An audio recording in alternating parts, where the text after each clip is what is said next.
Sempre desisto da cetogênica porque penso que vai demorar a vir os resultados. Isso daqui não é só uma cetogênica. Muita gente desiste em todas as estratégias, em várias estratégias. Pode fazer low carb, pode fazer carnívoro, pode fazer jejum e pode fazer cetogênica. Todas essas estratégias funcionam para magrelar. Mas qual que é a questão que não ocorre o magrelamento?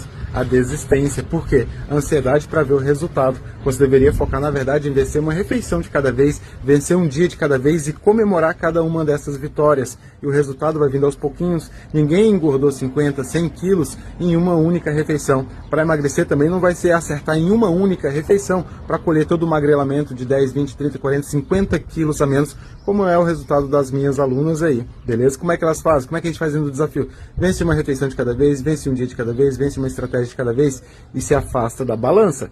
A balança aumenta a ansiedade, aumenta o estresse, libera cortisol, que libera glicose na corrente sanguínea, atrapalhando seu processo de emagrelamento.